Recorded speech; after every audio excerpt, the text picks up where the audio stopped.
जय शिवराय मित्रांनो, स्वागत आहे तुमचं आपल्या नवीन व्हिडिओमध्ये. तर मित्रांनो, आज मोजेओन तालुका खटाव जिल्हा सातारा येथे भव्य दिव्य यमाई केसरी ओपन बैलगाडा शर्यतीचे मैदान पार पडत आहे.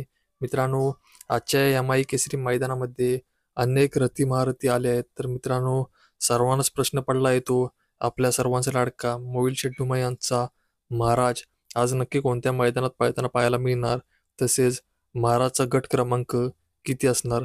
तर मित्रांनो, आपल्या सर्वांचा लाडका बकासूरच्या तालमीतील पट्ट्या महाराज आज औंध येथे पार पडत असणाऱ्या यमाई केसरी मैदानात पळताना पाहायला मिळणार होता. पण मित्रांनो, महाराजचं नियोजन अचानक कॅन्सल झाल्यामुळे आज आपल्या सर्वांचा लाडका महाराज कोणत्याच मैदानात पळताना पाहायला मिळणार नाही आहे. तर मित्रांनो, महाराज आज आरामावरतीच आहे. त्यामुळे अपडेट आवडली असेल तर व्हिडिओला लाईक करा आणि चॅनलवर नवीन असेल तर चॅनलला आताच सबस्क्राईब करून घ्या, कारण असेच महत्त्वपूर्ण अपडेट आपण तुमच्यासाठी घेऊन येणार आहोत.